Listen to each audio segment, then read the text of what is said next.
The Mornington Peninsula Foundation was created because on this beautiful piece of land, which is viewed by most people as an area of great affluence, there are actually some of the highest levels of disadvantage in the state, and they're largely hidden. We decided that we needed to get into place-based philanthropy. If we became place-based, we could really make a difference by just concentrating on one area. As a foundation, we honed in on education because of the correlation between education, employment, wellbeing, and economic independence.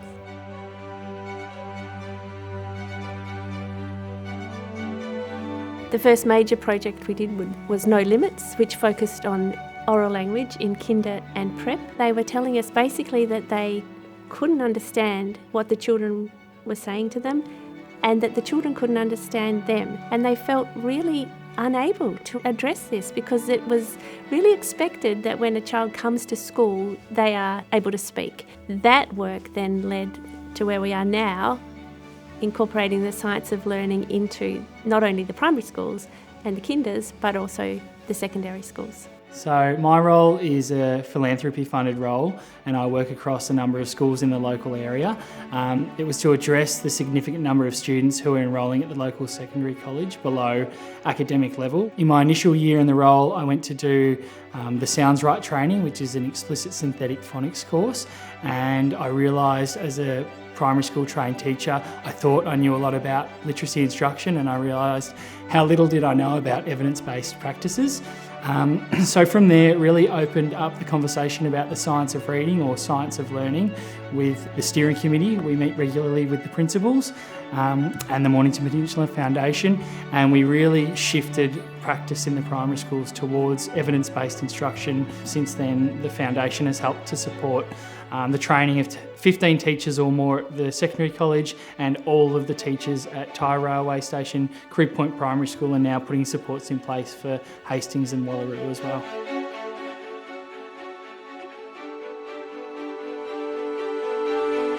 Yeah, it's been a bit of an adventure. I think, we initially started in the literacy space. We recognised that our young people were coming in with lower literacy levels than we would expect. In a secondary school, you are expecting that young people are reading to learn, and that's how we're designed, to be able to teach content and thinking and skills, but from the basis that young people already have reading skills. And what we've realised, particularly in the last 2 or 3 years, is actually they're still learning to read. And as a secondary principal and as a secondary teacher, that's really confronting because we haven't had the training or the skill set or the practice application of actually how to teach young people how to read. I'm a psychology and English teacher, so for me talking about the science of learning was almost a rebranded version of what I'd always talked about. Memory systems, cognitive load, how we retrieve memories, how we make sure that young people understand the skills required to retrieve memories. So whilst confronting and a bit of a shock, that's put us in a space where we know we can now take the action that we need to take. I think one of the biggest shifts was because we had access to really high quality speech pathologists, we learnt a lot as well. We learnt a lot as teachers, and I learnt a lot as a principal. We were recommended by a number of different speech pathologists to look at science of reading, and it took a little while to wrap our head around, but once we discovered the learning behind it and the evidence behind it, it became, we can't not go down this path.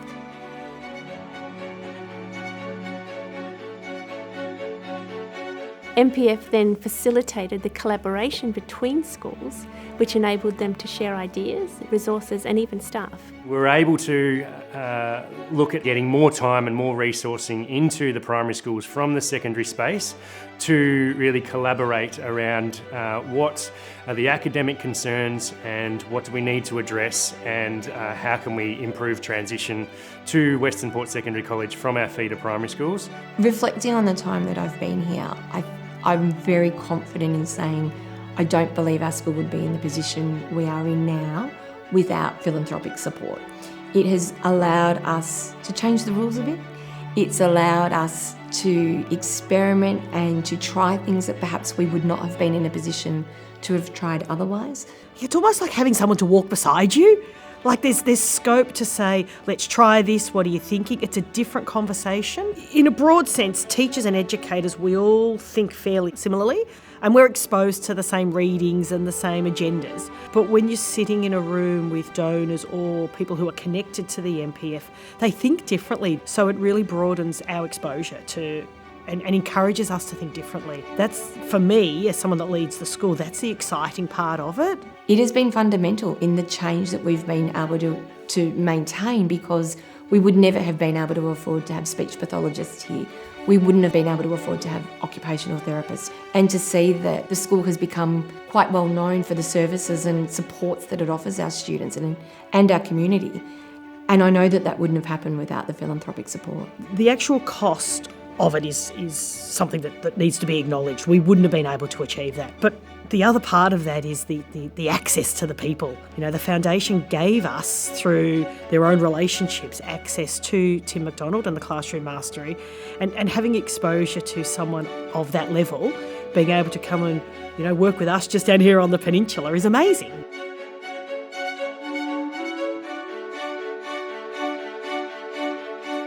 The essence of the work is to improve the lot of young kids and get them to the point where their lives will be significantly improved by increasing their level of education. Very early on we knew there was something different about Toby, and he got taken to a speech pathologist and he realised they were trying to get him to talk and he just shut down. He refused to do it.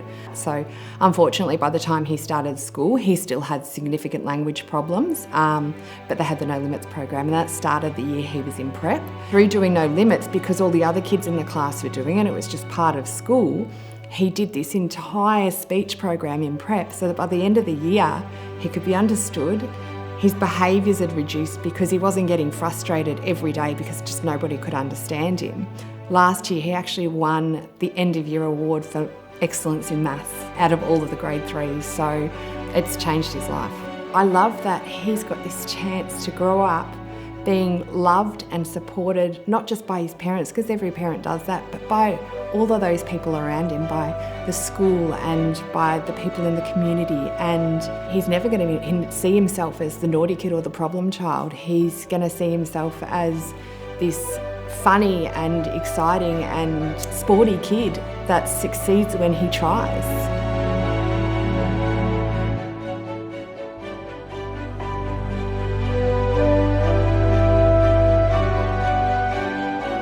We've begun to see a significant shift in our students' readiness for secondary school.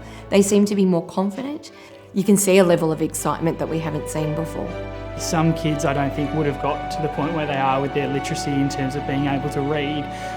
Students who have learning difficulties are now succeeding and seeing success at school, which is so important not only for their academics but for their confidence and wellbeing. So in terms of changing kids' lives, I think it definitely has that impact. We continue to see improvements in the data that's coming from the schools in relation to the children, but the amazing thing is the enthusiasm which the teachers and the principals are embracing this. It's unstoppable.